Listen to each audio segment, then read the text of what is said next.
surprised, like, oh, it's you.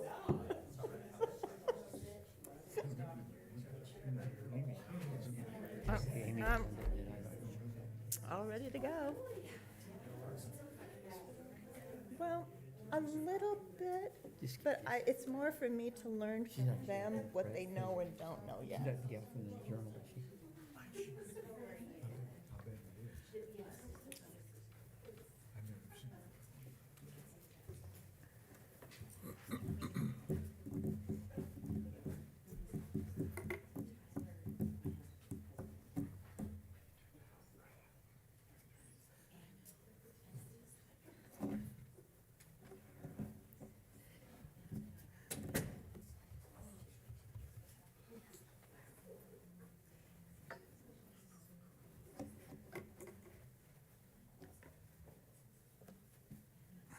To start. We're live. Or live? Oh, So I don't know if you want to start it off. okay. If you want to give another, and then it's up to you, Jim. Let's fire it up, Jim. All right. We'll go ahead and start.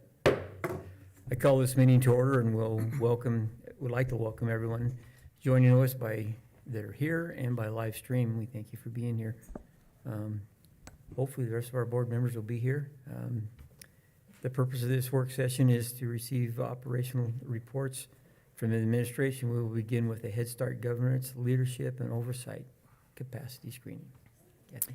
Thank you, Mr. Chairman. Thank you for allowing me to be here, to the other members of the board, Superintendent Howell. My name is Kathy Losmack. I am the Head Start Program Coordinator for School District 25. What you have before you is the Governance, Leadership, and Oversight Capacity Screener.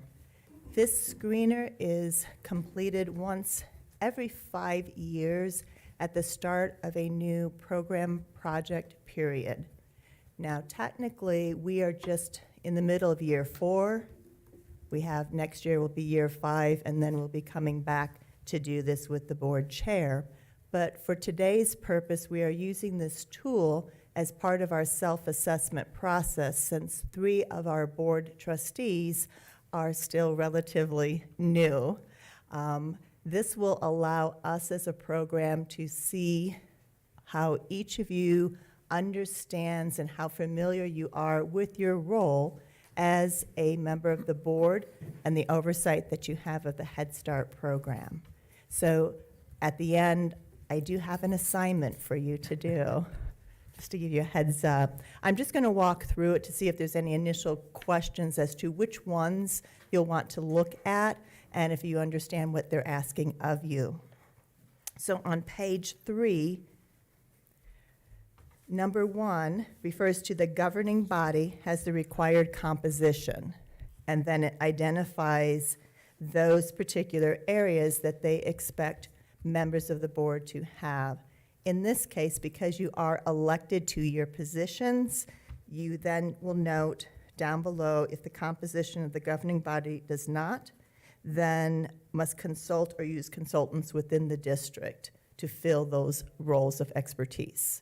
And then you would go through and you would choose which one to mark for each, whether that practice is currently in place, meaning we meet that regulation out of the Head Start Act is where this all comes from, whether the practice is partially but will be fully in place, or whether we need more assistance in getting it together. As you're going through this, one of the things that I will ask you as part of the self-assessment is to individually ask yourself whether you know this information or not. So some of you, like Chairman Facer and Trustee Vitale, you've been part of the school district for a while. For the new, you may not, but that lets us know then what areas that we may need to do more training in the future.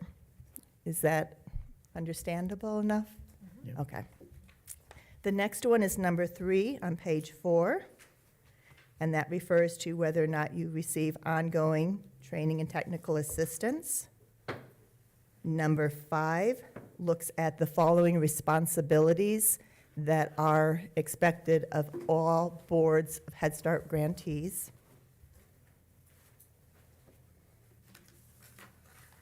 Page 5, you have number 6, and those are the additional responsibilities. The board has two primary ones. The first one is looking at more of the legal responsibility. Number 6 is looking at the fiscal responsibility of the board.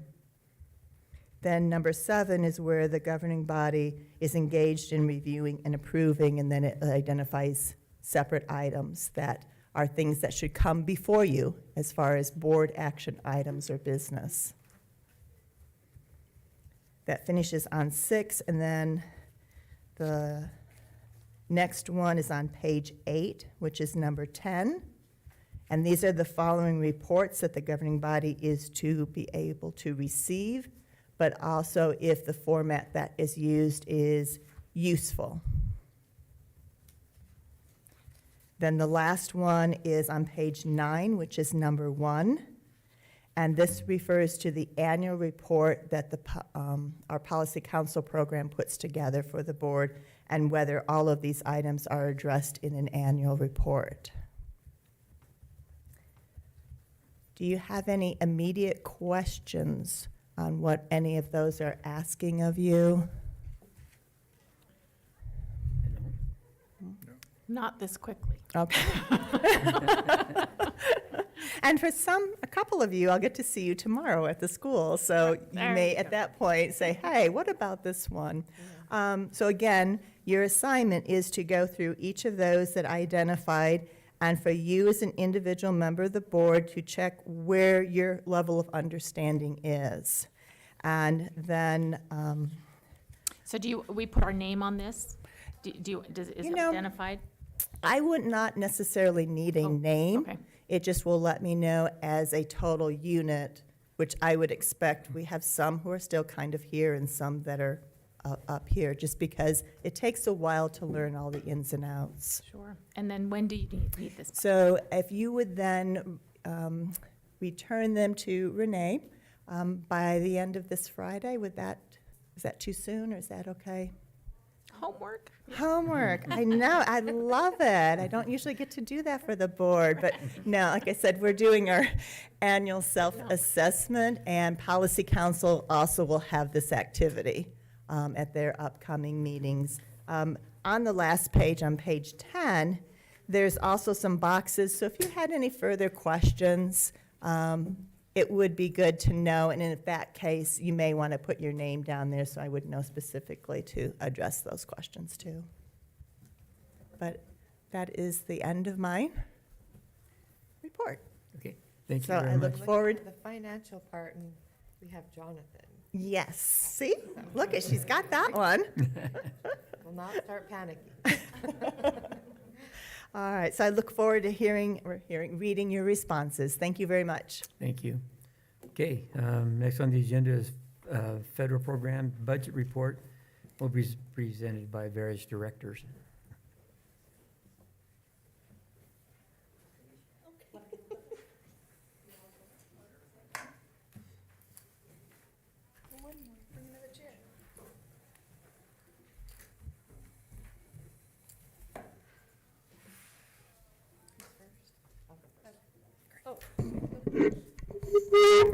Gosh, sorry.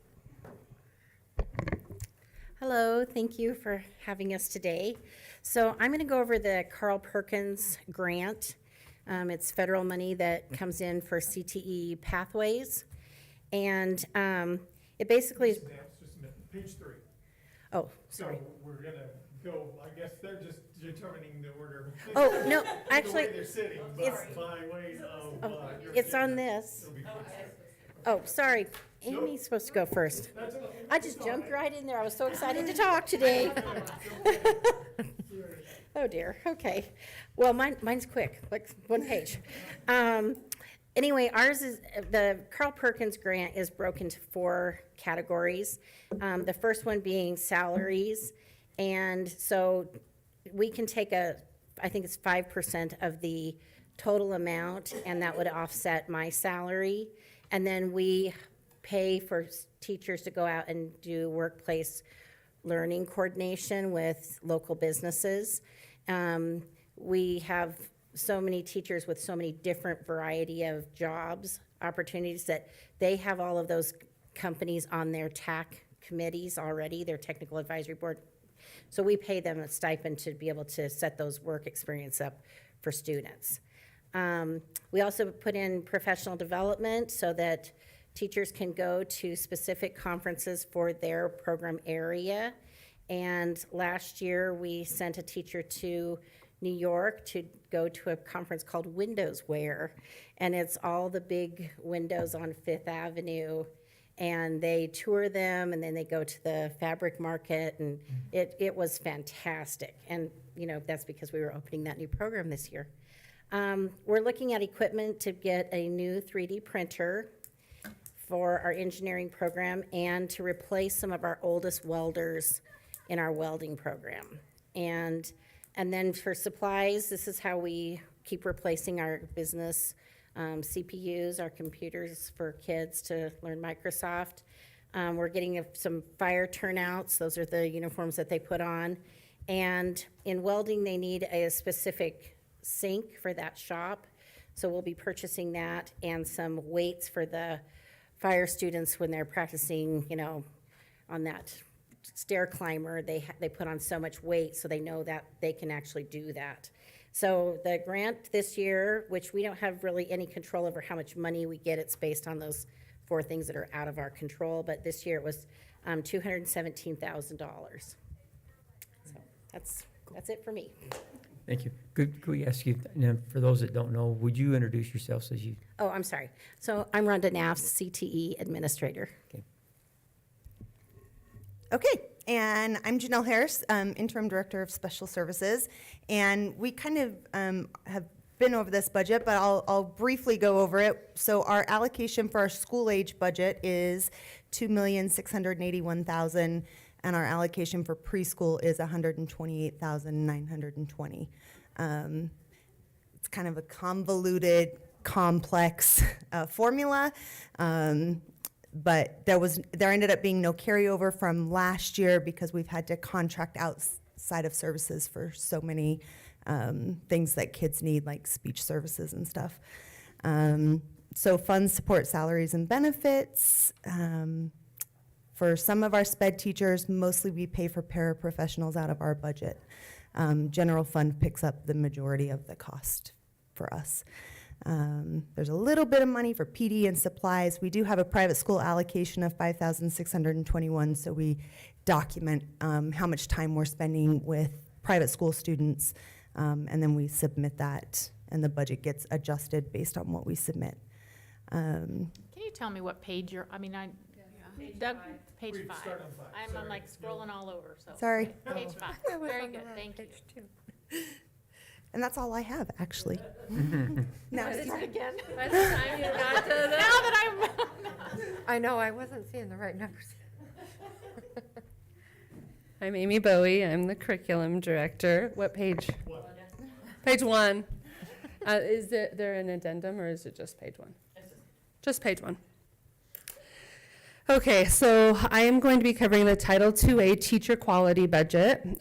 These are federal funds focused on supporting effective instruction, which is really important. And you can see there was a carryover amount of $92,000, just over $92,000, and the 22-23 allotment was $476,000, and then it led to the total TQ budget for the 22-23 year is $568,393.98. And you can see, and again, we've been over this budget in instructional directors and curriculum committee in a few various places, so this probably looks familiar to some of you. The first major section is salaries, benefits, and insurance, and those funds go to cover positions from our professional development coordinator to our testing assessment specialist to instructional coaches, and then different portions of their salaries and benefits, and that's an important part of these funds.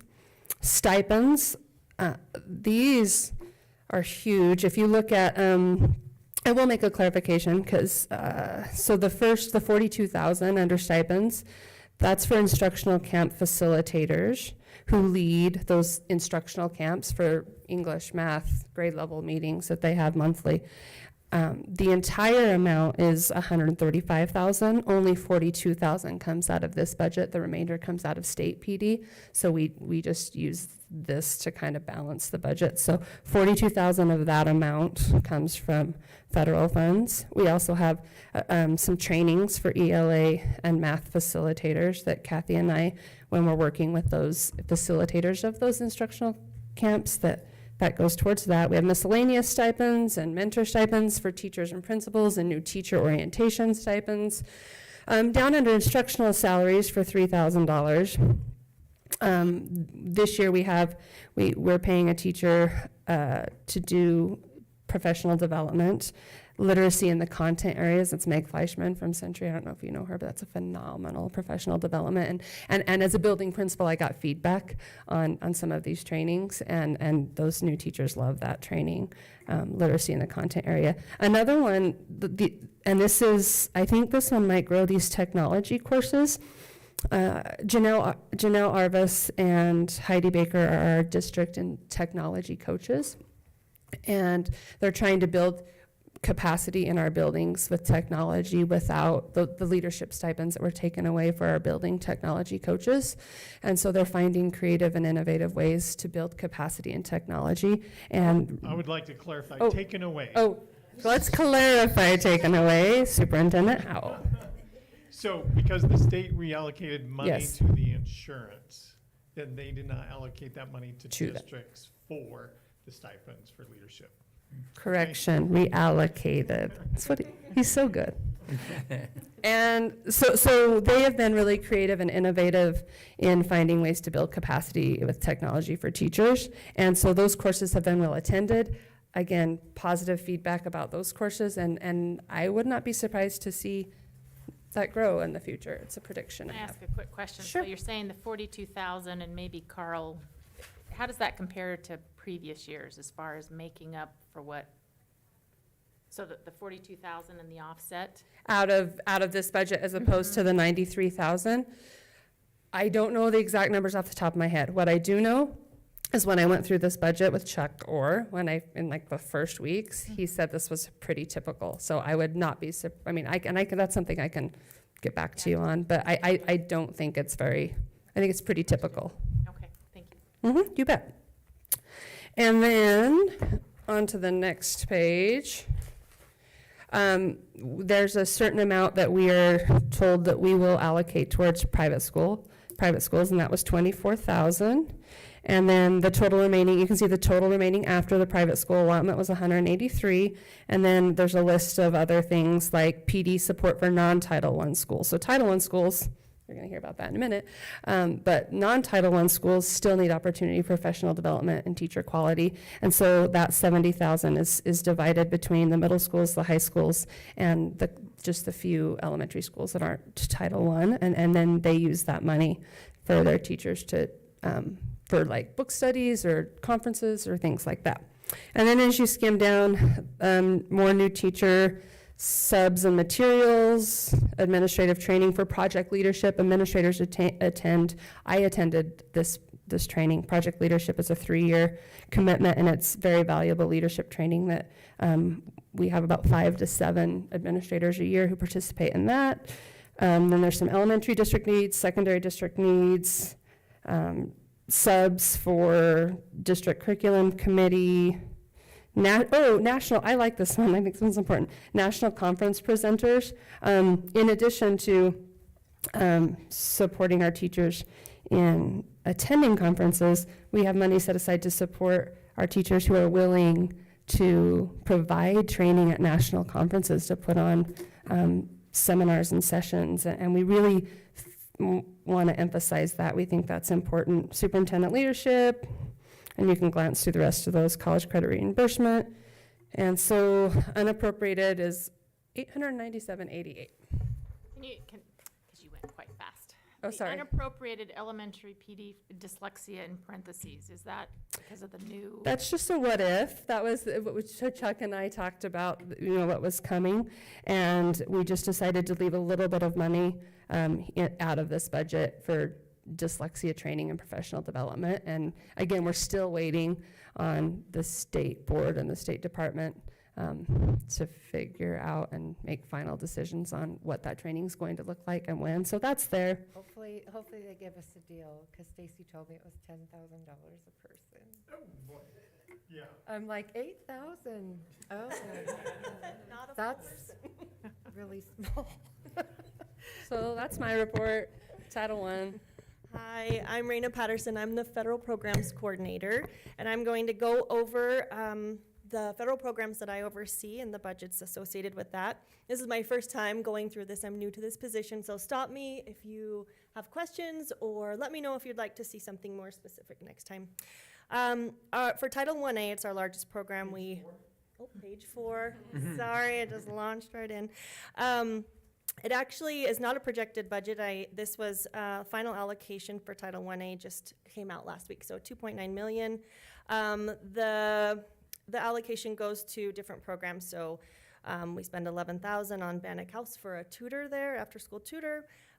District family engagement activities is 31,000. Last year, coming into this, we had 375,000 of carryover.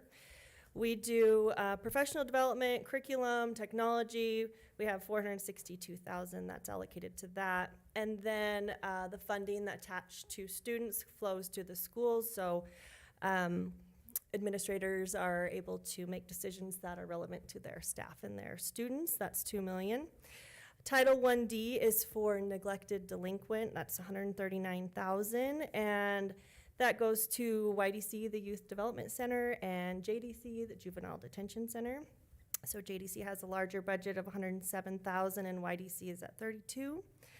Equitable services, which Amy talked about as well, that comes from Title 1A and Title 4, and that's 55,000, and that similarly is attached to the student, so that funding follows them to the 3 private schools that we're working with this year that had applied for it is Grace Lutheran, Holy Spirit, and Pocatello Valley Montessori. So that's 55,000 with those 3 schools combined. Next section, am I going too fast? Are you guys able to? Okay. So language acquisition fund for English learners is 25,000, and that we use in combination with our Title III funding, 19,000. That goes to supporting our EL, our English language learners in the district. So we have about 120 in K-12 and over 200 that we are still monitoring and we still need to provide testing for. We actually have had 3 more just qualify this week, so these numbers are probably not perfectly accurate, but when I wrote this, 14 different languages that we are serving. And we have 2 EL teachers and a part-time para that helps with that for K-12, so it's a pretty big caseload.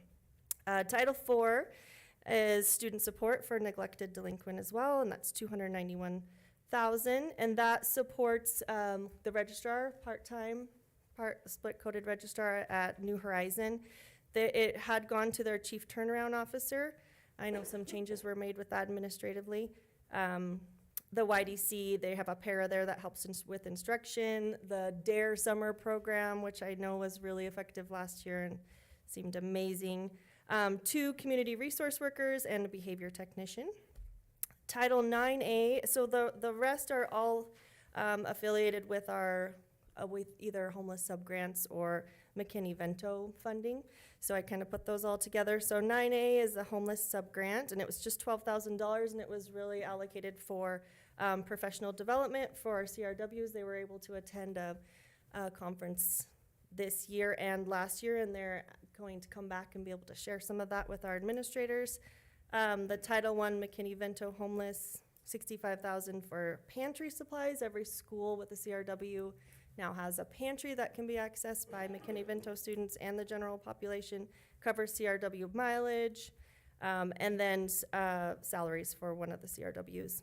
And the other 2 are part of pandemic relief funds. So ARP is the American Rescue Plan, and we were given those sub-grants to help with sort of the wraparound services to remove some barriers for our students that are homeless or unaccompanied youth.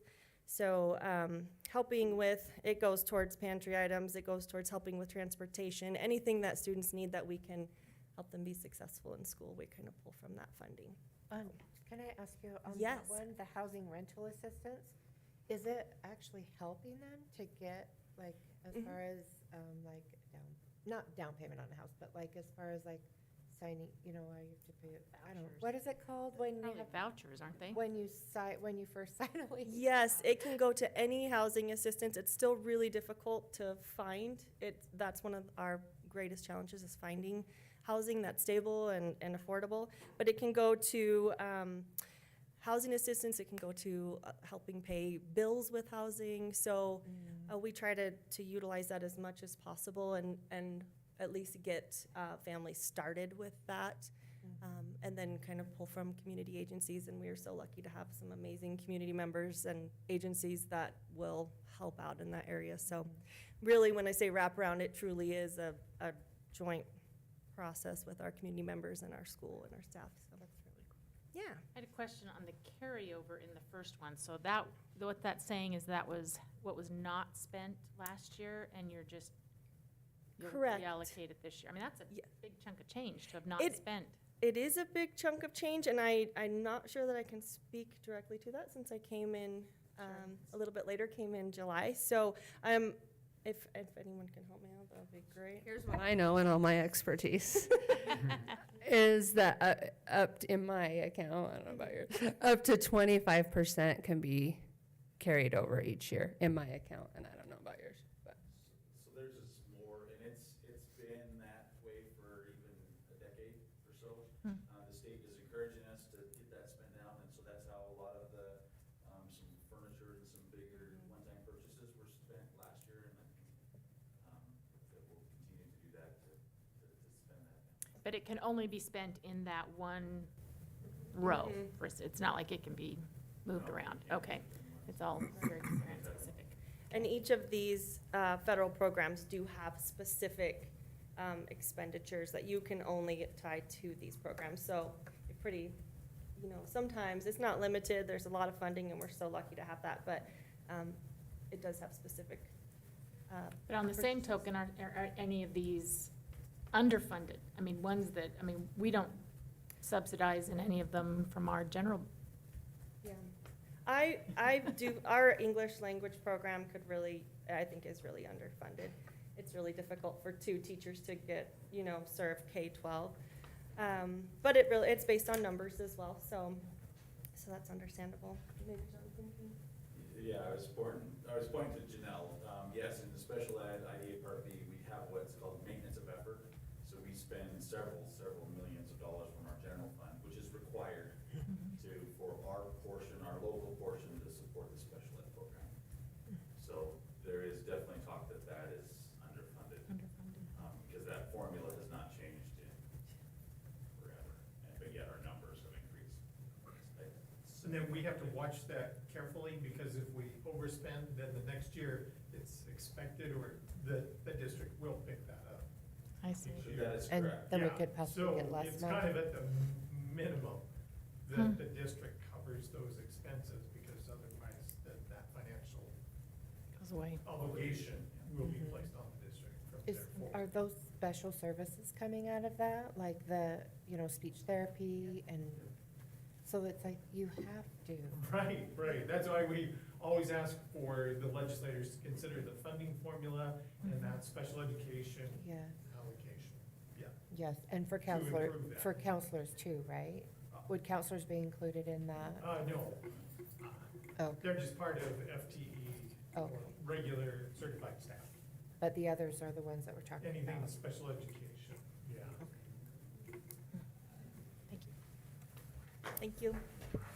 Thank you, appreciate you. Okay, next on the agenda is the K-5 ELA Materials Adoption Committee overview presented by Amy Bowie. Don't go anywhere. good times. Okay. So next on the agenda, we're going to, do you have page numbers for them? Or is it okay? Just see, It's a new, Yeah. this is your own. You know where you are. Okay. Different, new tab. Two different, okay. So let's start with the Materials Adoption Committee overview. Kathy, you want to come on down? Just in case, she's a wealth of knowledge. She may have answers to questions also. But this should actually be fairly straightforward. So K-5 ELA Adoption Committee Overview. So you start with the committee norms for our committee. The member responsibilities are understanding the adoption process, thoroughly reviewing the materials, attending the committee meetings, considering recommendations from the advisory team, and coming to consensus to make a recommendation to the board.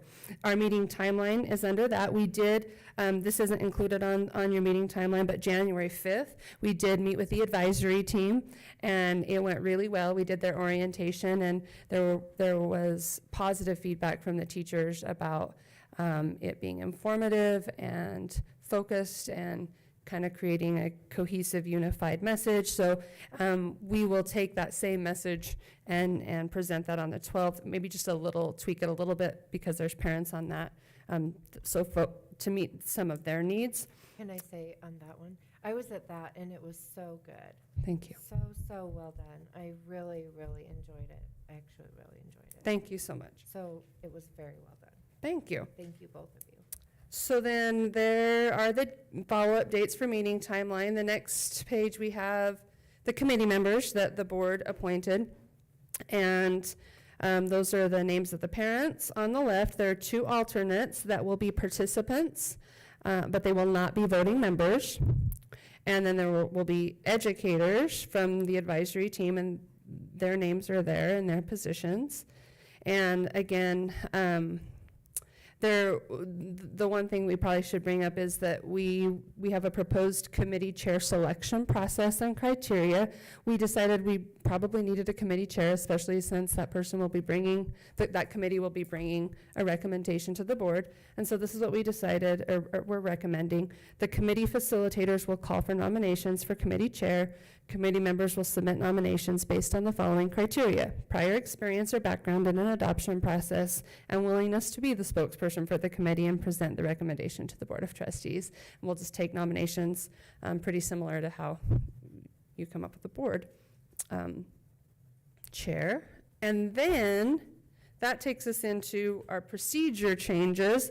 So Deanna attended the advisory team and enjoyed it and thought it was really informative, but really felt as though her time and energy and effort would be better spent on the committee, which this is a learning process for all of us. So if you look at the textbook adoption procedure, we have just based on that feedback and then one kind of big oversight on my part, we have just a couple of changes. So if you look at the materials adoption advisory team, we're going to strike that at least one board member will be appointed. Hold up just a minute, let 'em get Oh, to sorry. Yeah, what's sorry, the- next. Now we're moving on. All over it, so. It's okay. We're moving on to D. Tech procedure 6402, a textbook adoption. You good? Okay. Okay, and so if you scroll down to the first red line, materials adoption advisor team, we've removed that at least one board member appointed by the chairman of the board will be on the advisory team. We've taken that out. Rather, we're going to add that, well, I'll just go to the next section. Materials Adoption Curriculum Committee, the second bullet, this is definitely my bad. We should just write Amy's bad next to this. Committee members will be appointed by the board in coordination with the curriculum department. Yeah, that just slipped through the cracks in all of our revisions. So, yeah, we needed to make sure it was clear that the board was appointing the members in coordination with the curriculum department. And then we're going to change the language of the other bullet to say the committee will not exceed 10 voting members, because those alternates will participate and they just won't be voting members. And then we'll add one board volunteer and 2 parent alternates who will be non-voting members. However, should a parent alternate replace a voting parent member, the parent alternate will become a voting member. So there's that. They have to be gone. They just let somebody know and then one of those people. Right, replace it. absolutely, absolutely. And I'm that's kind of all. worried about that. I wondered, if somebody couldn't be there just to make sure that balance is always maintained, Right. if they'd let somebody know. Right. And I do like that we have the participating members, like we have the 5 parents, the 5 educators, 2 alternates and 1 board member. So it's really 7 to 6 right now, which is kind of helpful. Like we have 1 extra parent involved in participating and then 5 and 5 voting. So I think That's nice. we've landed on something. That's, yes. Yeah. Just so that we're always good, you know? We don't look like we're in violation. Absolutely, absolutely. So that's what we have. Thank Hey, you bet. Thank you. Thank you. Appreciate all your input and patience. Okay.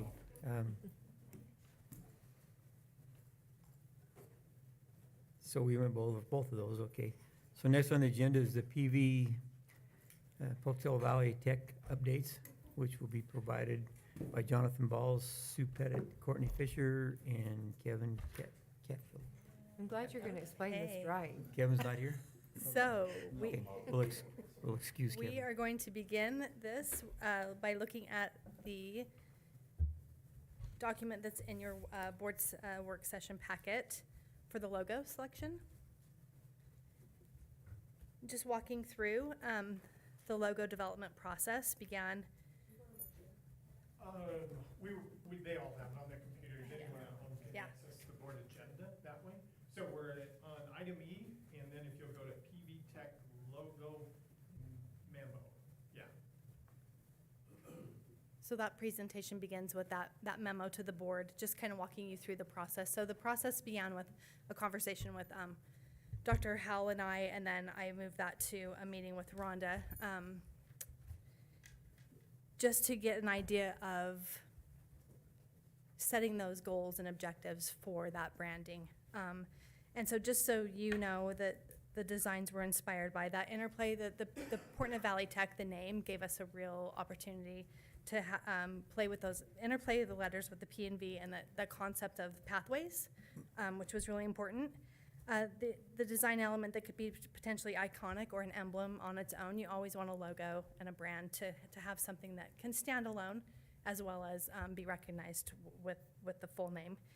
That movement and the momentum, it's really important that these are pathways, and we are encouraging our learners to extend beyond their capabilities, so that idea of movement and the weaving and the variety and kind of an icon that would show that breadth of offerings.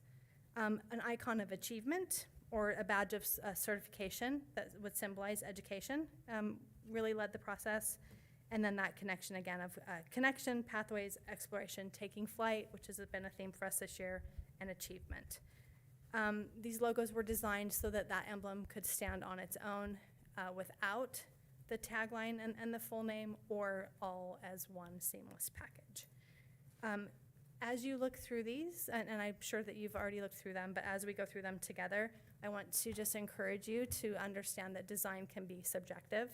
It's actually very subjective. And so what I encourage you to do is to keep in mind that the objectives and the goals for the brand, and which of these options really captures that and encapsulates that in its entirety, which best meets the goals and objectives for the brand that we want to convey. So, Would as you talk a little bit about the chords? yes. And the coloring? Okay. Yeah, can you just, the thing that jumps out at me most, first of all, why green? And then second, if I were to see this separately, I would have no clue that it's tied to SD 25. Right. And is that intentional? Well, it is and it isn't. So the back of the last page of the presentation shows you the color palette. And so we really, one of the goals was to create a brand that could exist alone, because it's really important that it will be a standalone school. None of our other schools, you would not look at Highland High School and say that is, it's assumed. We know that it's part of School District 25, it's a public high school, right? So with PV Tech, it's going to be very unclear right at first that it is a School District 25 institution. And so for me, it was really important to make sure that it was complementary of the district branding, but also could still stand alone. So you'll see in that color palette that we chose that green with that in mind, but also green was very important because the cords, the graduation cords are green. So that green and that kind of charcoal gray really led the thought process behind that. Very well said. And I think in addition to that, whereas we look at this as being a premier facility for southern Idaho, really. And if there were other districts that wanted to draw from our expertise, then we would be willing to enter a consortium with those other districts and be the CTS school, really. For them to travel to. Sure, yeah. So I think we kind of kept that in mind as well, is that we could maybe have students from surrounding districts that would not have those opportunities in their own district. Absolutely, And that then was we- very top of mind because it's a badge of honor for us to have this facility, and so having it recognizably be part of the district is important. And they could probably apply for those same federal funds to cover busing, right? That we would, oh, anyway, I guess that's probably a little bit, Yeah. a little jumping ahead. Just want, opportunities for everyone. Right, absolutely. So how are we going to decide on these? What's your plan to decide which logo? So or- we've looked at these internally and just wanted to kind of just walk you through the process of what's been done to this point. So we looked at them internally, and the consensus that we came to, there were different opinions, but overall, we felt that the one that met the objectives the most was design number 1, but we did want to get your input, and we can walk through those and discuss those. And that's the circle one? Mhm. So there's 3 As opposed options to the for you to second one with consider, the and we can go through them individually and get feedback now. So I took cabinet through this yesterday, and Courtney did a nice job framing each one of those. And I think it's not just, okay, what grabs you, but if you understand a little bit behind it, so it's more of an experience, if you will, and to understand what it means. Now, everyone may not necessarily understand that, but as decision makers, I think that it's important that you all have kind of a flavor for how these, the graphic arts come together. Yeah, and I think it's important. The second one, where it gradually gets darker. I like that too. I know, I kind of like, I'm more of a color.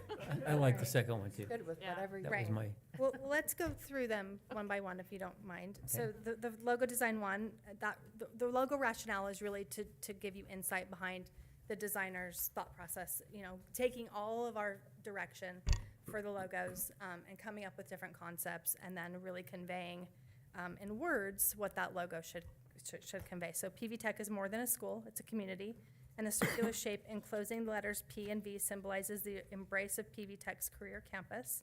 This logo design focuses on the varying paths and disciplines offered by PV Tech and the learner's eventual launch, represented by the lines of the letter V extending beyond the circle. So you have that exit, which is my favorite part of that logo. It also is an icon that you can see on a hat, on a mug, on a T-shirt, and embroider, that really could stand alone, as well as be, the full idea. We did show 2 different options for that with the logo, and then what that would look like on the entrance of the building. And I see this as, lit up, just like the Thunder sign, which would be a really nice, attractive entrance to that building. Questions, feedback? We'll move on to 2 and then do feedback? Sure. Okay. So logo design 2, the multicolored icon spinning off of PV Tech represents momentum, upward movement, and varying interwoven pieces making a whole. This logo is dynamic and optimistic, as well as representative of the many career pathways offered by PV Tech. So you have that intersection and that interplay there. Same kind of color palette, and this one is distinctly complementary of the school district color. And then again, showing a gradient. So we've got just the one color logo on that first page, and then the gradient that moves from the dark to the light on the second option. And then that next page shows you what that would look like on the building as well. And it's hard because this is just, 2D on a 2D, but you just kind of think of what that would look like lit up. Logo design 3, PV Tech is a multidisciplinary educational campus that prepares a learner for the next step. whether through a technical career or advanced knowledge for continuing education. The subtle angles and overlay of the letters creating PV Tech speak to momentum, movement, and a check of achievement and certification for the future. And then again, you can see what that would look like, just as an embroidery or on the building itself. We wanted to showcase a little bit of what that implementation could possibly look like. And then that final page, again, is the color palette that kind of, that shows you the district colors, and then the last two colors are the dark green and the lighter green. And that charcoal would definitely be a secondary color as we build this out. So then what is the rationale for only using green? And, I mean, when you have these other colors in the palette?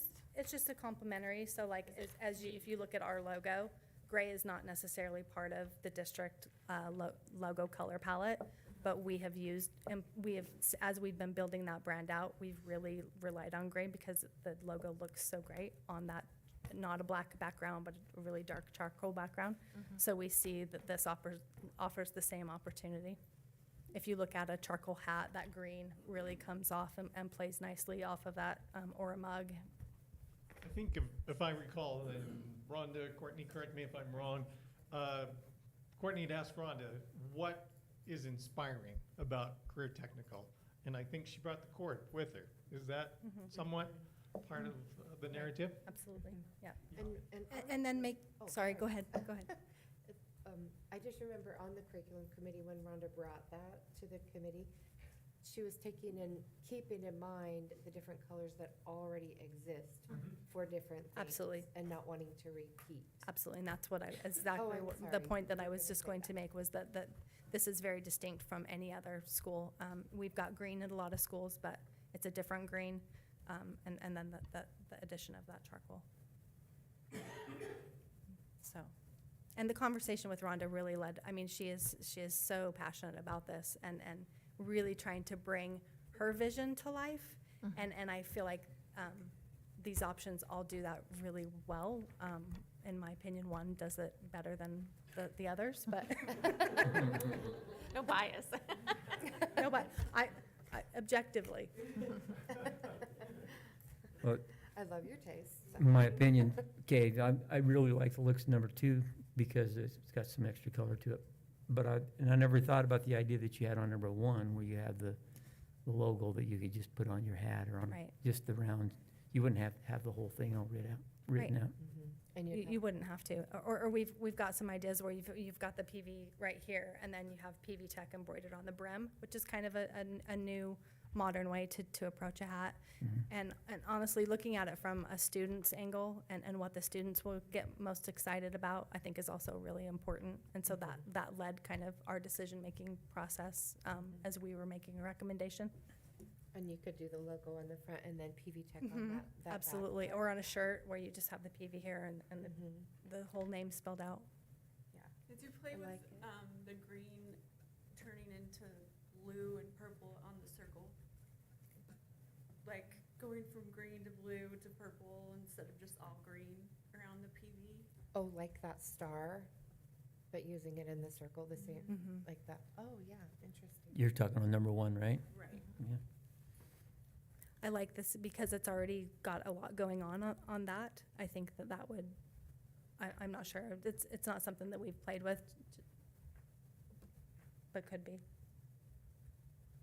Or maybe like the P purple and the V, or I don't know. Right. I'm good with, whatever.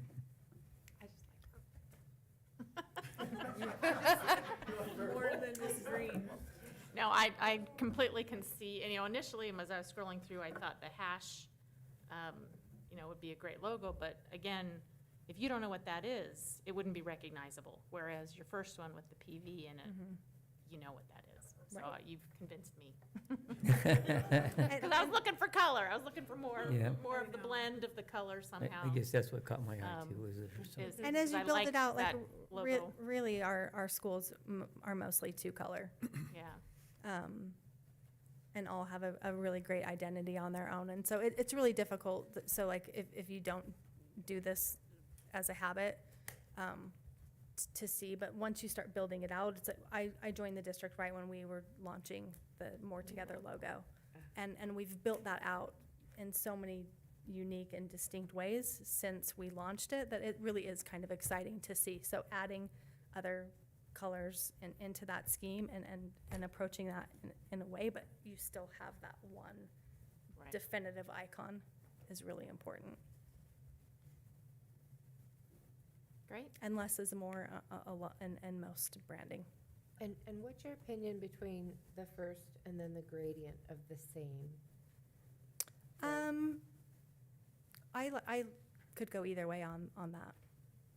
I like the gradient. What was that?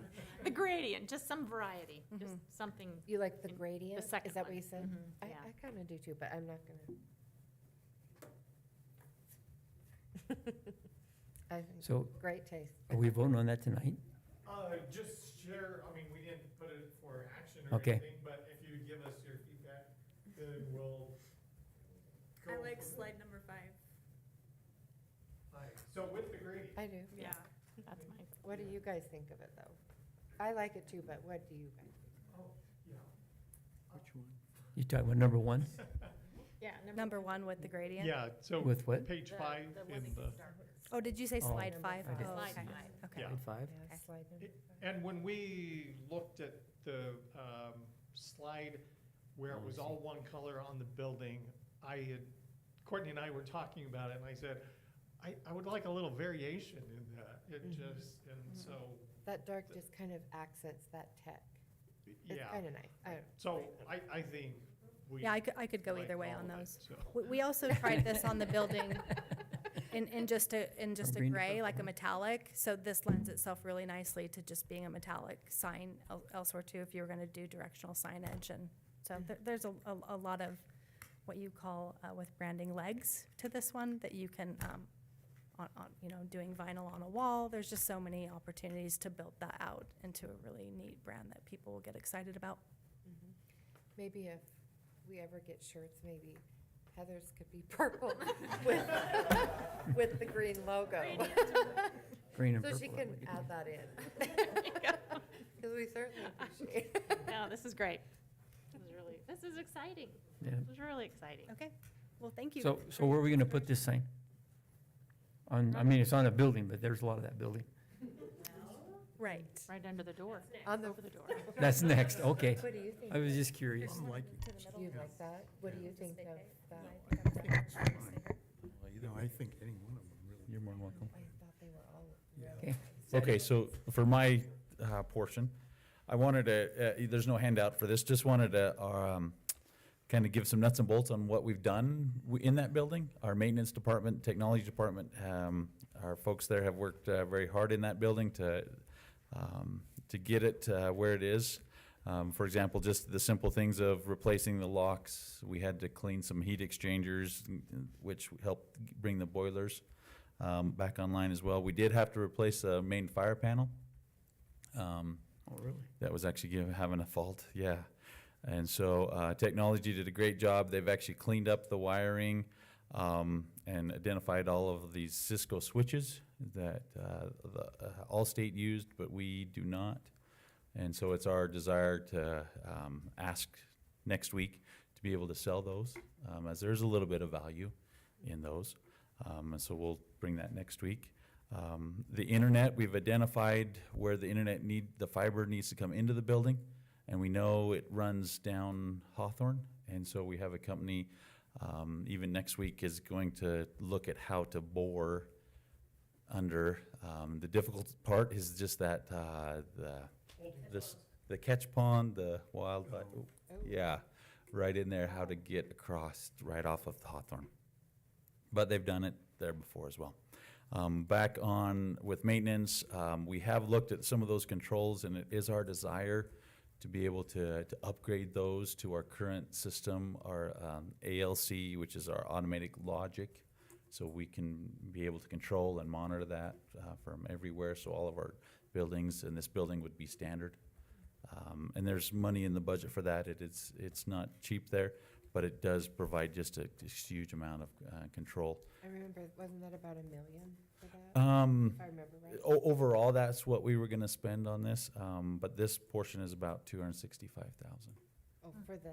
For just the automated, the logic part oh, of it. to switch. Oh. Update some of the controls, Mhm. and so we'll. Less than ha- I thought. Okay, Yeah, good. yeah. And then, of course, we'll still spend the rest of that money. And then, and then finally. No, I don't want any of it. Yeah. And then finally, kind of nuts and bolts, we actually received some architect proposals today. We actually received 6. Oh. So we were excited with that, and we've started to kind of comb through those proposals. Are they local? A few, yes, in the region for sure, between, Boise to Logan, a couple here local.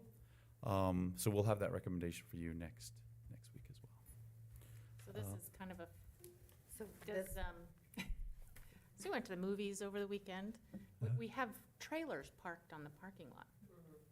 Correct. There's a few things we noticed. Even yesterday, we noticed some of our neighbors were oh, using is it. that a place we could park our trailer? No, I no. didn't think of that. Yeah. Yeah. And some of the INL. So we'll be Housekeeping. good neighbors, but we'll kind of, I know the tag Move that on. gets put on those, Okay. the police department. yeah. So that's, just, again, some of the nuts and bolts. Yeah. I might add too that Kevin has been in contact with the E-rate folks to get Yes. that building on our E-rate list as well, so that. What's the E-rate? that- What's It's not E-rate?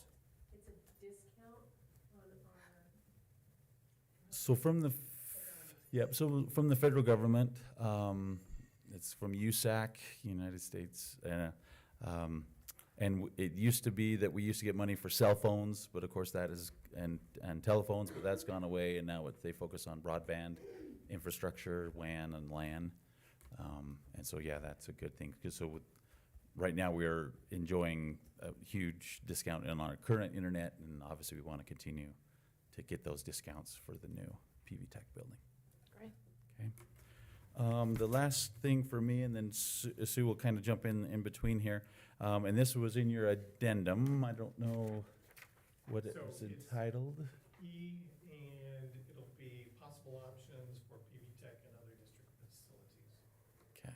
That handout. So again, but this is just our first blush at this with you, and so appreciate any feedback you have, and then we'll even discuss it more next week.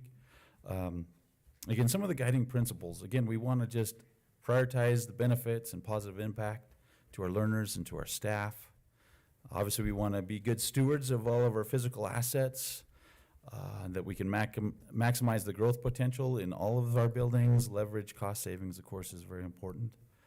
But then also there's some limitations. Again, we brought this new school online, but we didn't receive an additional amount of learners, and therefore, we don't have any additional full-time equivalent employees, teachers, and so forth. So we still have to balance those, and so we leave every facility whole between our CTE and our general education high school campuses. Again, something that we realize we really want to enhance the connectivity between staff and departments, among leadership as well. And then, of course, the safety and security, and then also to manage the capacity of each of these departments. And so I appreciate Courtney as well to help creating this document. And it was the whole team that came up with some of these different options. So again, as you can read through there, I'll just briefly mention them, and please have any feedback or thoughts there. Again, we'll move our capstone CTE classes from our high schools to the PV Tech building. The other absolute that has to happen is, I believe you were told that our voice and link programs, which are currently housed in ISU, we've received notice that we do have to vacate that at the end of the school year. So we'll need a new place for them. Identifying different buildings that we have, we identified that our tech service center across from our maintenance shop there on Pershing, thank you. Kind of right behind Arctic Circle. Yeah. Yes. It provides a lot of safety, some green space, and there. with that, that causes some other dominoes, if you will. Again, the other one, that again, maximizing that space and adding public accessibility, that the district office and the boardroom would be implemented over into the PV Tech building on that east side, and Sue has drawings for there, but I'll keep going if you want, and then we can come back to that one. The Tech Service Center, which is our about 6 or 7 technology service employees that service the schools, they would move here to this service, to our Ed Center here, to be with the other technology. So all the technology would be together, which is something that Kevin has wanted for ever since I've been here. Again, even somebody threw out the coin, the phrase, this building could be the training and technology center, you know, if that were to happen as well. Again, connectivity between the schools and the IT department, the back end servicing there. We would also propose that possibly the gateway personnel, again, training, they would also move here to the Ed Center. And so, again, for the same benefits that was mentioned. But then that would give us, the gateway building then could be used by Highland High School in the proximity of their sports fields. And that could, with a little bit of effort, be able to be possibly used as their team room. And it would be Is the there- team rooms for both teams? Oh, Yes. sorry. Is For there ev- parking over there too? Yeah. And then the upstairs classrooms, would they be used for Highland, just more classrooms, or There at the Would that- gateway? what would that, yeah, the upstairs classrooms? Yeah, The whole floor? yeah. Again, yeah, and again, we haven't got into the details, even schematics of it, but there's a nice building there that could provide some cost savings to the district. You know, if the gateway personnel that are training coaches or instructional coaches were to move into this building here. Because that building is way bigger than we need for 2 team rooms, isn't it? I was thinking the basement could be 2 team rooms, but is that not, I mean, It is, there's other things that could go over there though, Right. other class, other classes or other facilities for Highland. Right. like just classes, or like, or, I mean, they could move the weight room over there. We just haven't gone past the team room yet. right, okay. Because part of it, there's bathrooms there, but there's no showers, so we have to take some of it to create showers.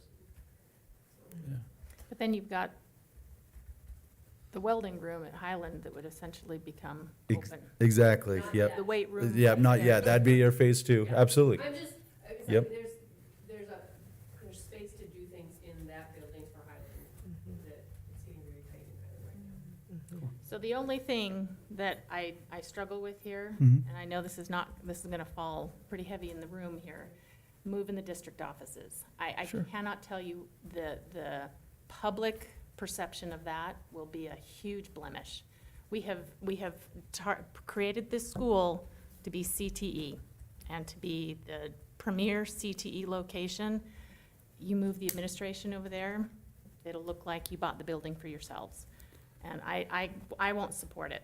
I don't know what the rest of the board feels, Okay, but so- that's my position. Sure, if you'll still continue to keep an open mind, Sue, if you'll go to our next, oh, no, I didn't do phase 2. Let me go phase 2 before we jump there. Oh, yeah, Is the IT? couple left there, yep, again, robotics, how's it, Franklin? They could use the high ceilings there at the ITB building. And isn't that what they asked for in that letter? Sure, yes, A while they ago. had asked for Okay. some of those. What's the ITV building? So the ITB is right there on Main Street by Pocatello High School. Is it Oh. the current, Where we put the the Indian. current CTE? Correct. Yeah, the current CTE. Current CTE building? And, well, yeah, I guess the law class is in there. Yes. Yeah. So part of this too is you need to realize that the majority of these moves can't happen unless we permit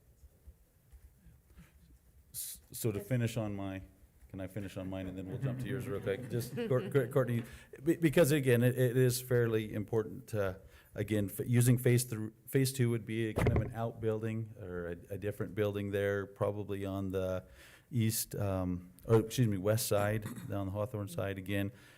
We're looking at grants, sponsorships, to help pay for this, but again, that would contain our welding shop that would vacate the place there at Highland. We could offer construction and wood shop, construction class, and then also have our first responders, fire, EMT, would come out of that ITB building and kind of move into the new building there. So that's adding on to. Um, It's putting one in the parking lot. Put one in the Yeah. parking lot. Like a mostly metal building, right?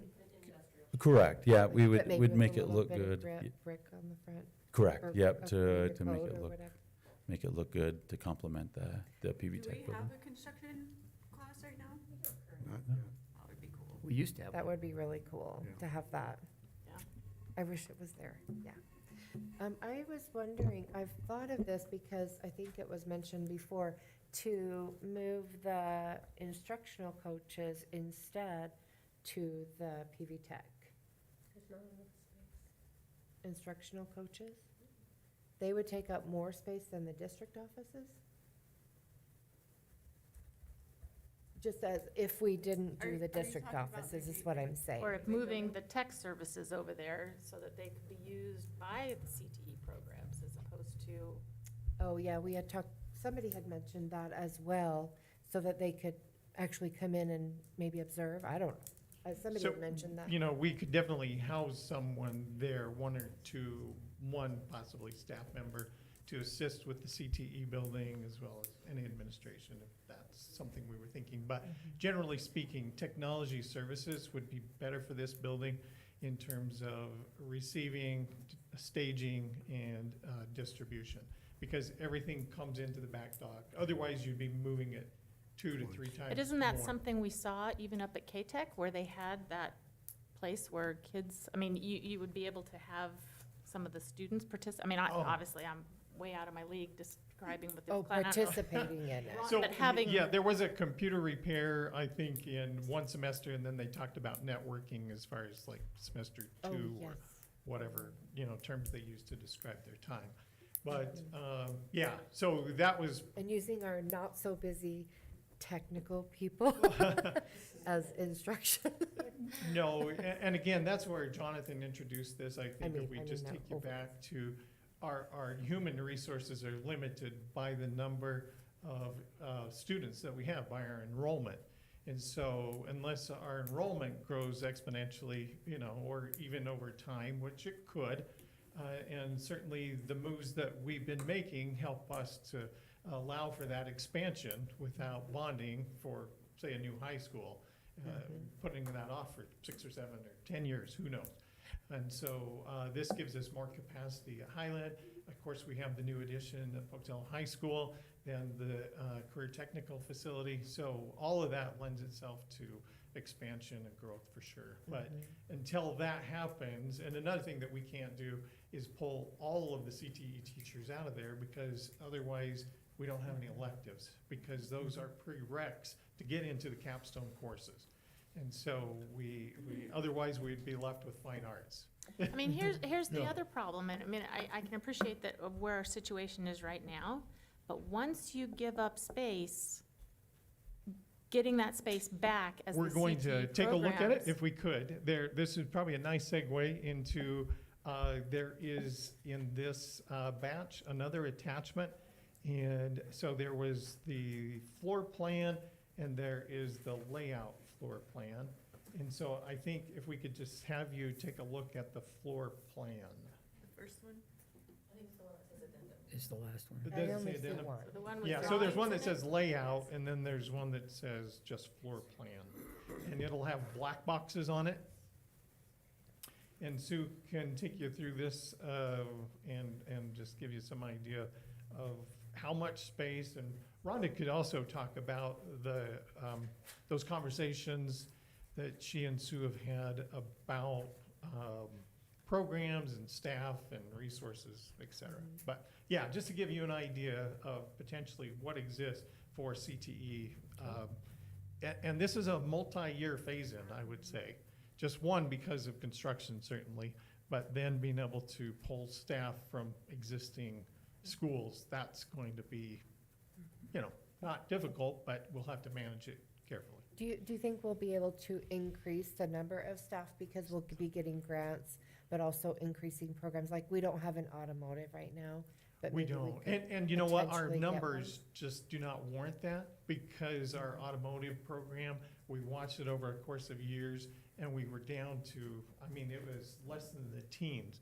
And when ISU has an auto body and auto tech program, Oh, and they can we just- utilize our partners for those programs, and like machining. Yes. And so we don't have to create a whole space for, 6 or 10 learners. Mhm. We Oh, want to yes. create maximum space for maximum learners and I guess potential. that was a bad example, but maybe Yeah.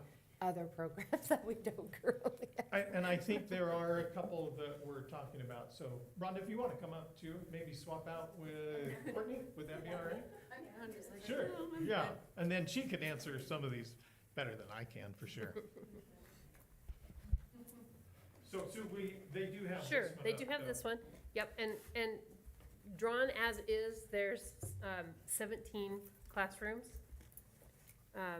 And that actually, we really only need about 14, so it already leaves extra. And then depending on whether we can move some walls or not, there's actually, you can fit in another 3 classrooms in this building fairly easily, if we can move some walls. So there's room for expansion. The do you want me to? What's that? We can't take down all of those walls and create classrooms in all of that space because there is mechanical rooms and computer rooms and that kind of stuff that can't be moved.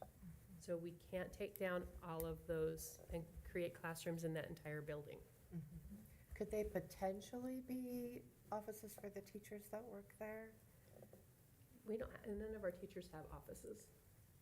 Oh, for the, So- when they're not on. But if they're also They have computer dedicated rooms, why wouldn't the IT? I'm, It's a server room.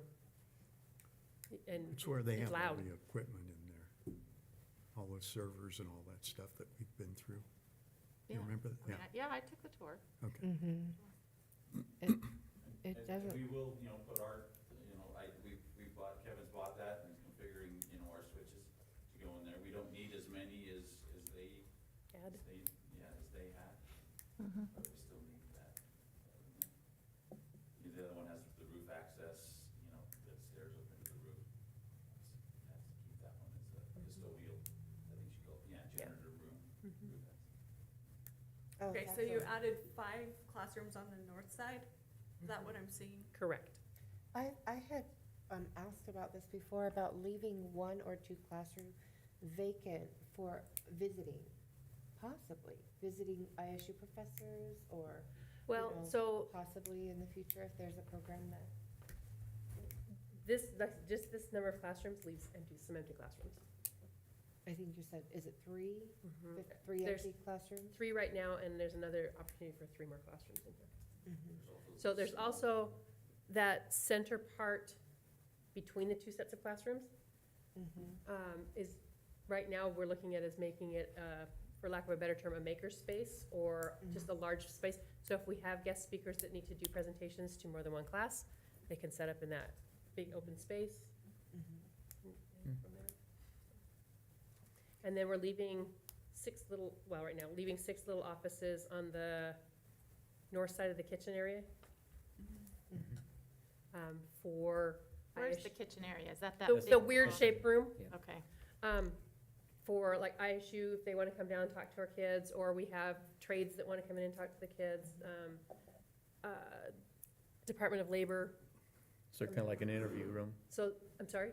like an interview room with, Yep, could be. Yep. And then the entrance, we had talked about making the entrance down on the far lower left side, southwest corner. By that mechanical room and that generator on that far corner. And then creating a vestibule there and like a storefront opening and inside so they can be buzzed in, and then putting Rhonda's and her assistant's office right inside that door. Is that weird? Instead of the front of the building? Why would we, Instead of, front of the building? because you have to walk by all those offices to get to classrooms. And so if we create a new front, they're walking into classroom area. So whether, whatever we utilize that space for, I mean, that will be set up for offices, no matter, unless, and as Sue pointed out, even if we're able to take down walls, you have 3 dedicated spaces to mechanical. That will limit you through that right middle section. And so, so just by pulling that around, it enters and flows more like a school than coming in a single entry waiting area space. Where does And the the- the bulk of the parking though, is that, Oh, on it's the So side. buses, This where you saw the trailer? Yeah. Yeah, and Oh, then that's on the all the Bus bus drop-off drop-off could be right is, there in yeah, front. in On that that side. courtyard area. So that's that entrance right down here on the left. Yep. Correct. Yeah. Yeah, And so so the it's just, front it's all isn't the main? windows and Right, one entry yeah. door. So the- Okay. So as the architects walked through, they were talking about it would be minimal cost to pull that radiator type system, that floor heating, Hmm. sits up about a foot from the floor, and just creating a storefront vestibule. It's kind of by the kitchen. Yeah. On the it's back, on the Oh, so back they're side of saying- it. Backside of the kitchen. Oh, so they're saying to make that the main entrance of the Right. building? Yeah, instead and of with the that too, and I'm glad, Mrs. Oliver, almost called by first, okay, that she mentions that, because if you're going to have some events in that little cafe area, Mhm. then they could just come in that door, past that conference room, and then you could create another entry into the cafe, just like you would enter a restaurant. You wouldn't come in the back of the house, you'd come in the front. Mhm. And The so. conference So room for is the that block? CTE, for so like, the Right in the conference room would corner. remain, but then you No, would have it's an the entry. block on the right side of that vestibule that we On drew in the there. back of the cafeteria? Correct. Yeah. I'm So, in the- hopelessly turned around. Is the culinary class gonna go over there? That's what I was thinking. So the plan is yes. That's the one that's giving the architects a little bit of heartburn, and it's not building it, it's getting the equipment in a timely manner. So we said, we'd really like to open that in August, and they all kind of looked at us and like, Is there any restaurants Um, going out of business that we could buy? Yeah, we gotta get Um, looking on eBay. so they're working on, Rhonda we have a grant for some of that equipment. But Right, that's can the you just talk a potential little for bit it, though. about the grant and what Is you that already right? have procured? So But that is we- the potential though, uh, right? Absolutely. The culinary. Yes. Okay, right, sorry, go ahead. So how that works is that in February, we can submit for new programs. And they don't tell you until generally about June whether or not that's gonna be acceptable. And really to get a new program, you have to prove that there's a labor market need. You can't just decide, oh, I'd like to do this, and then they decide to fund you. So it really is based off of, what is the need? Are there jobs out there? Can people, gain true skills and then go become employed? And so we wrote for the culinary program last year, obviously not knowing anything about this building.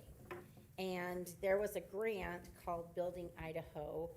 And so I applied for this grant, and we were given $82,000 to buy culinary equipment. It can only be equipment. It couldn't be, I couldn't say, well, I'm gonna have a year's worth of food. It has to be things that are permanent. And so we were granted that much money to start this program. And so, pretty exciting. Yeah. But, Really and we did put the hoods in, but what they're talking about is the stuff that goes on the roof. Like, that's what they're worried about, not the stuff that we're trying to buy, but.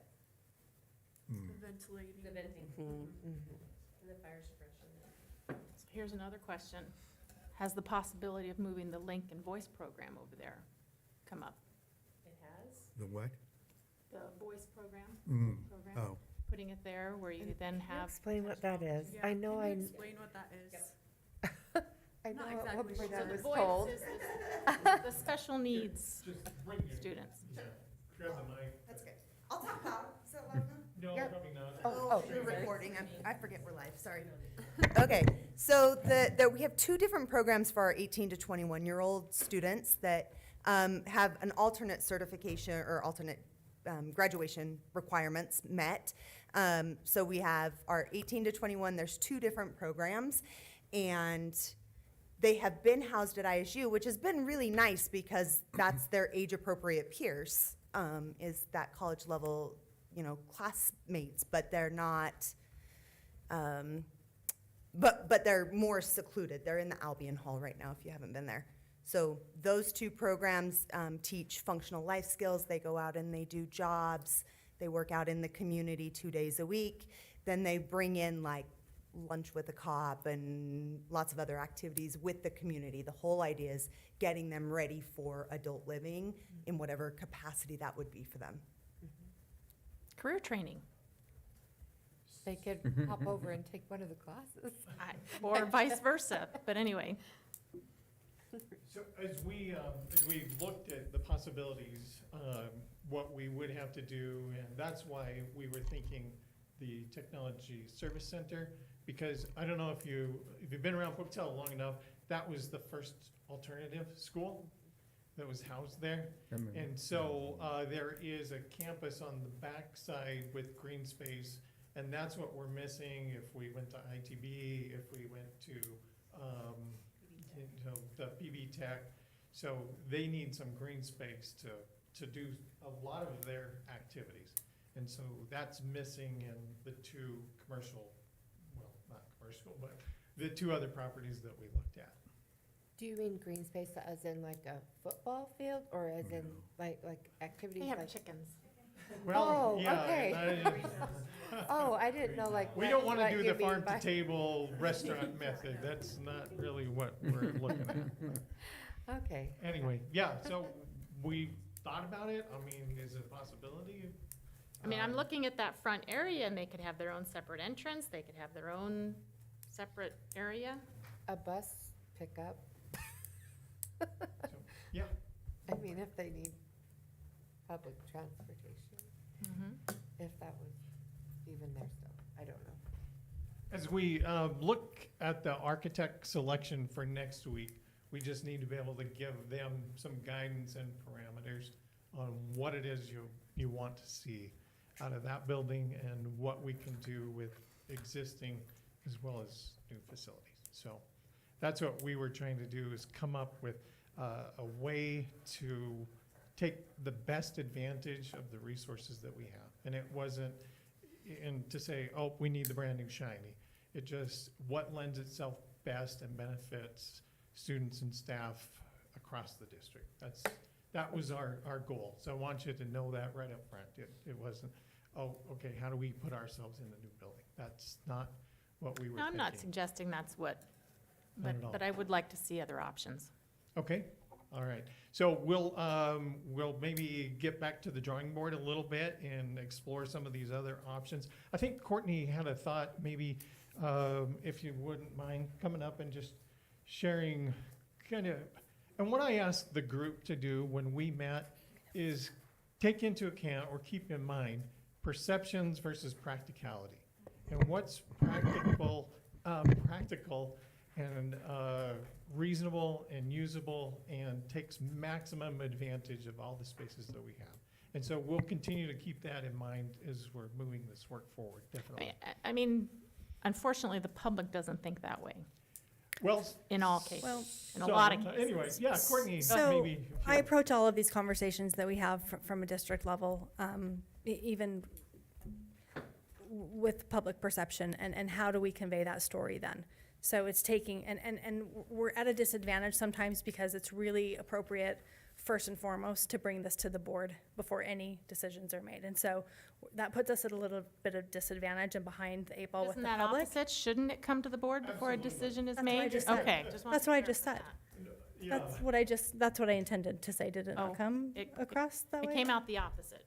Oh, No, I thought said we're heard at the a little bit of opposite. a disadvantage where public, I'm lost. where public perception is concerned, because it really is incumbent upon you to hear it first. Gotcha. And so then the public hears it at the same time you're hearing about it where there hasn't been a decision to be made. So then I view it as my challenge to illustrate those conversations, and as you guys start approaching with your decision-making, illustrate the situation, identify the challenges, come up with the solution, and then communicate that to the public in as artful and clear and concise a way, the solution that addresses all of these challenges. This is a really complicated scenario, but tell that in a really clear and concise situation that lends the public to understand the process of that decision-making.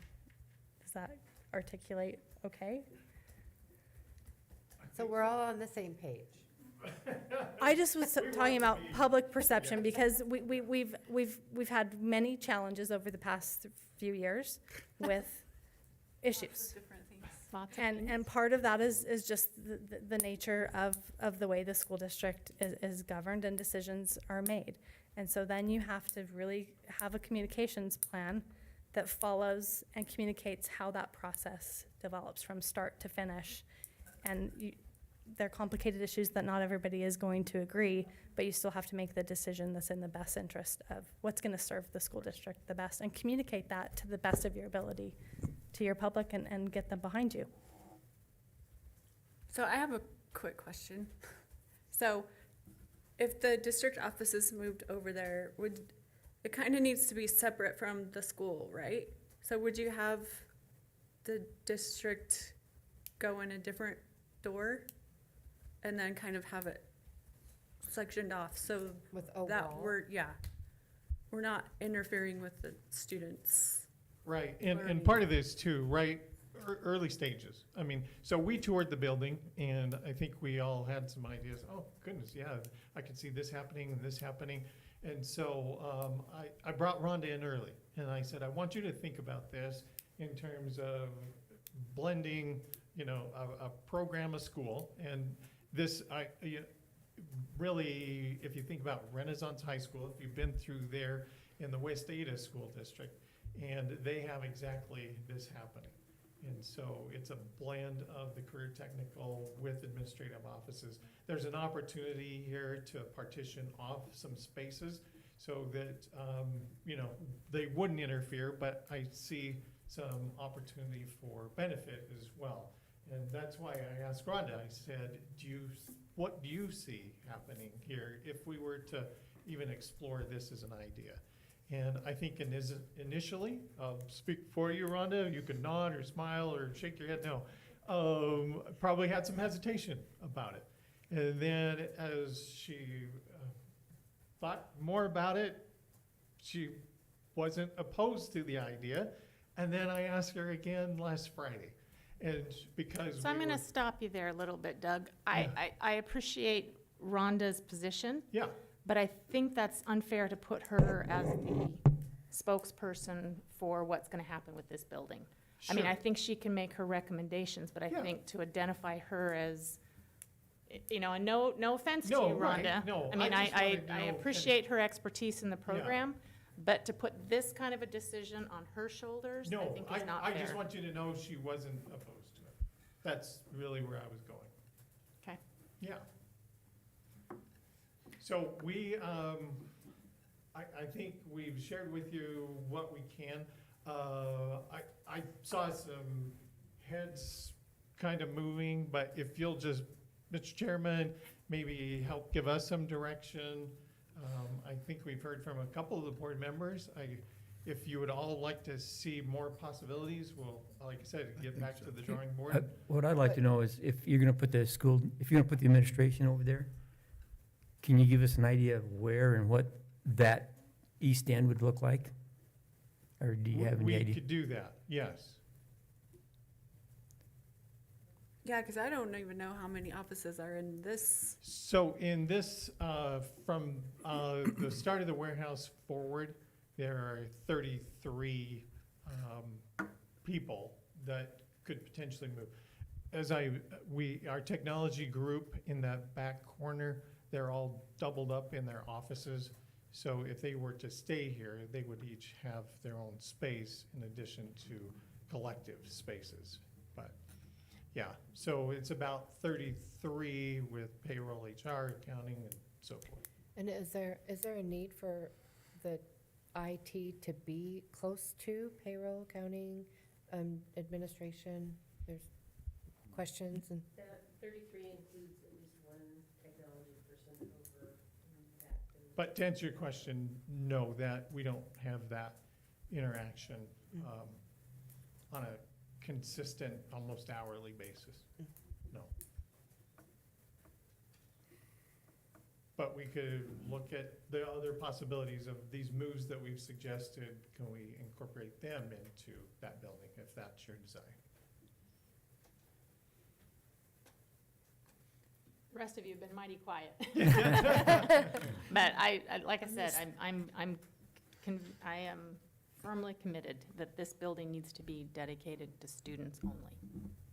and, so I would agree that I'd like to see some more, Other proposals. some more proposals, but I just don't know what, because you guys have followed this CTE from the beginning, so, I personally would like to see a CTE dedicated. That's my, Mine. since you've followed it more from the beginning than we have, the whole process, I think, probably. And then it may not all be used initially, but it would be dedicated and programs could grow to that, I think could grow to that facility. One suggestion I thought of is, I don't know who said that maybe the Gateway learning coaches could be put over there, and they would be easily able to move at any point if they expanded, because they just use the classrooms for trainings and things. It's not like equipment. So they could easily move as the school expanded, just as a suggestion, not, Yeah, but then it's not for students. yes, So yes.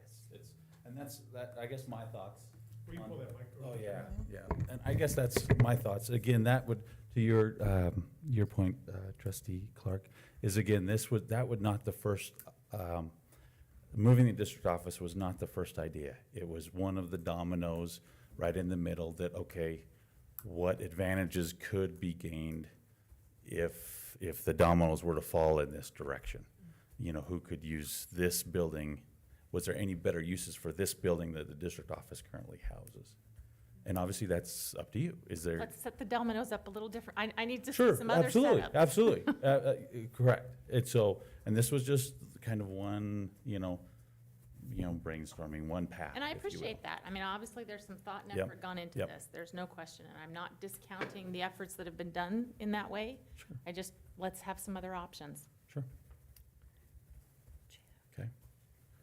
And Okay, so to answer your question, Mr. Chairman, just we'll wondering put something what- together that way, and then we'll explore these other domino paths Sure. as well. Yeah, and this, then we'll be able to hopefully talk to you a little bit more about that Yep. next week. And then, again, just some direction that we will be able to give the architect when we get him on board, so that we can get this project moving as fast as possible. Because we know that we want to have those 5 classrooms ready. The culinary space, again, might be a bit of a challenge. We may be doing this in phases. We know that, well, I'll call it Unit 2, the second building, we're still looking to secure a grant for that, and then we're looking at donations. Could be part of the SIP for next year. So it's a multi-phase approach for sure. Right. Yeah. I think what would also help for me, you keep talking about these rooms that can't be touched.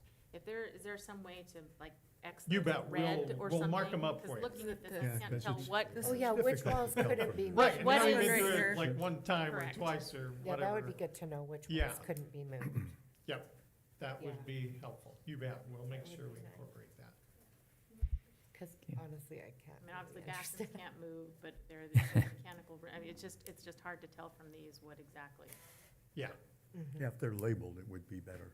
okay. And maybe we could have you identify the advantages to moving you over there and the disadvantages to moving you over there Okay, at the same time. I do agree, though, that things need to move. Like, the Move. gateway needs to move somewhere so that we have that for Highland. Well, and I see the advantage of having all your IT people in one place. And we do lose that Gateway? place on SU. So, Oh, okay. lots of ideas. Okay, Okay, so we'll move on then Thank you. to, next on the agenda is facility rental proposals. Okay, so in front of you, you should have a fee proposal. And again, for some of you, the newer board members, if a fee increases more than 5%, I'm looking to make sure, 5%, we have to notice it. So this is your first blush, and it won't be decided upon until February, okay? And so these fees, a lot of them are already in place. We are proposing to increase them a little bit. Again, you can see in the red and the black are current, the red is proposed. But really, what is new to this is our different categories in the top.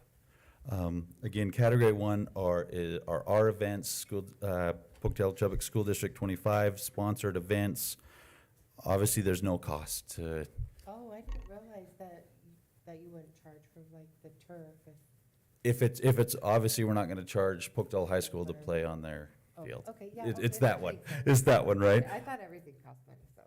Well, and they do, but the district will absorb the lighting But costs. I mean, and- I know that like the schools have to pay for the buses for like field trips, right? Correct, yeah. And so, like, I was just confused. Yeah, nope, you're good. And so that was category 1, and you'll see it's all zeros, and we are saying let's do the same thing.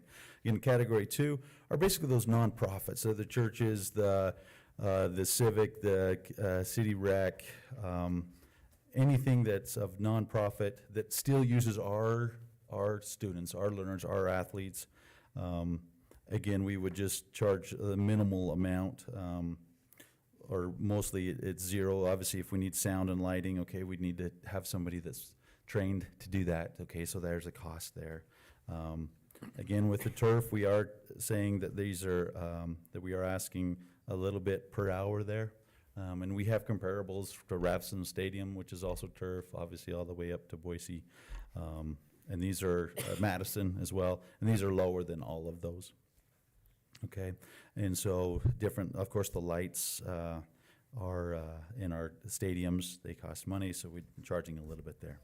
And then finally, the third category, those are those for-profit, organizations that they're making money putting on a basketball camp, pageant, workshop, tournaments, and so forth. And then we feel that, okay, if you're making money on using our facilities, you probably should, reimburse us closer to the cost of what that takes, or contribute to the maintaining of that gym, turf, and so forth. and theater productions, And, yes. which ahead. Mr. Balls is looking at the rental agreement because of that concern that we had Yeah. with, the look-alike weapons, certainly, and pyrotechnics, Yeah. or the Yeah. big bangs and cannons and so forth. So Jonathan is also looking at that, in addition to these. Correct. And it's in a policy, it did not make it into the rental agreement. Yes. And so it is in our We board did. policy, Oh, so- it is, okay. But we did approve it at the beginning of the year, the look-alike for productions, is that right? For Veterans Day assemblies, Mountain Man Yeah. assemblies. For our events. Yeah, Oh, very that's for specific for our events. Not for outside events. Oh, Correct. and I thought it was for Yeah. theater. So there's some holes we need to close there for sure. Right. So, but again, these Maybe a are, place where they signed that they've acknowledged and read the policy. sure, absolutely. Do not like it. You're like, getting no on green, fire. green M&Ms or Yeah, something. absolutely. So again, this is just by way of information. If you have any feedback on these, we will notice it through what's required legally, and then we will decide, or you will decide that in February. Are these fees payable up front? You require it up front, or is there a policy? Yeah, there is the procedure there. There is some upfront, some of it's, before the season were to start. And thank you, there was one change that I wanted everybody to know, and that's that last, it was our elementary fields. So it's on the second page.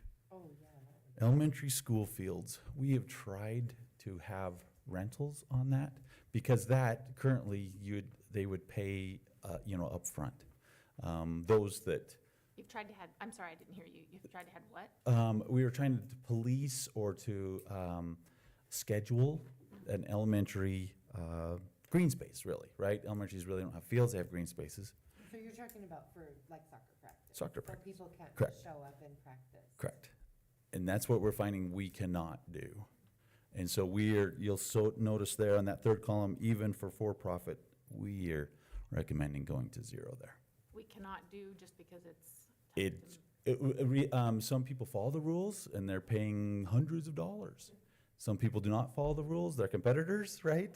And they're not following the rules, and it's hard to police. And we've actually had some confrontations with some of our nighttime custodians, and we don't want that. And it's just. But then It's not how does worth that affect 25 our bucks, that's for liability? sure. I mean, Correct. if So what we would do is private entity shows up, Exactly. So we'd put signs that, okay, play or use at your own risk. Yeah, and that's what other school districts are doing. We reached out. It just was, they were losing their hair trying to, Well, I know you'll see Little League baseball players playing on those fields. They used to anyway. I don't know if you even have any Right. baseball fields there.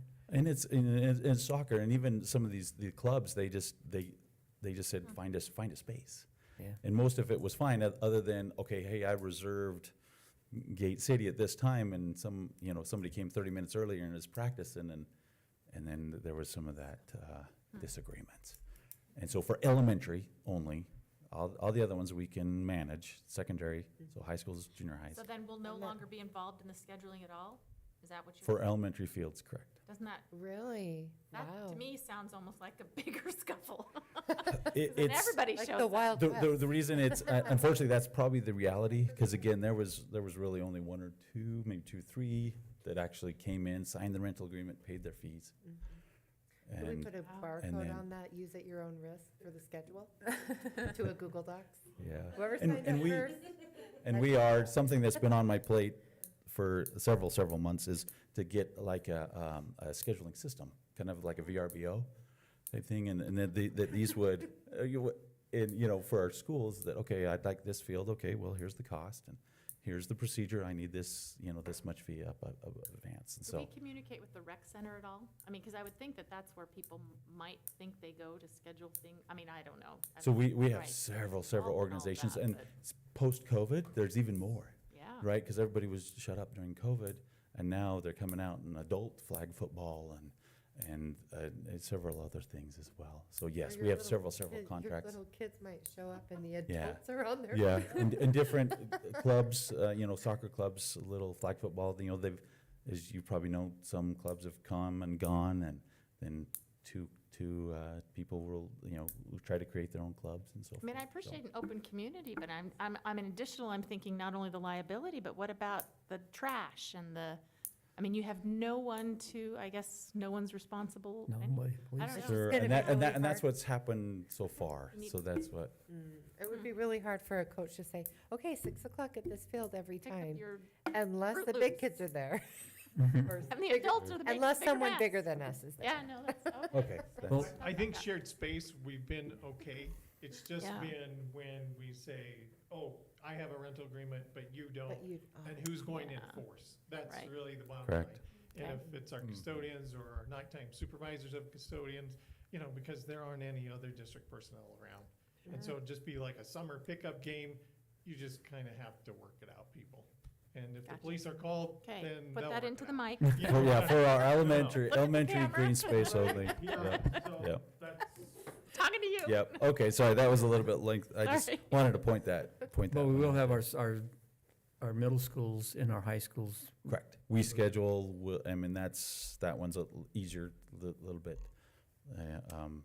more sophisticated in fields and All right. in that way. And that was one of the reasons one of the advantages we looked at when we went to the turf fields is that we can rent those out and not ruin our fields and have more use of those fields. Correct. Okay. Okay. So there's these, okay, that's all I Is that it? yes, that's all I had. Okay, thank you. We appreciate everybody and their comments. Well, that concludes this meeting. We'll adjourn the work session to convene a special meeting for action. The purpose of the meeting is to consider taking action to adopt a procedure 6402P textbook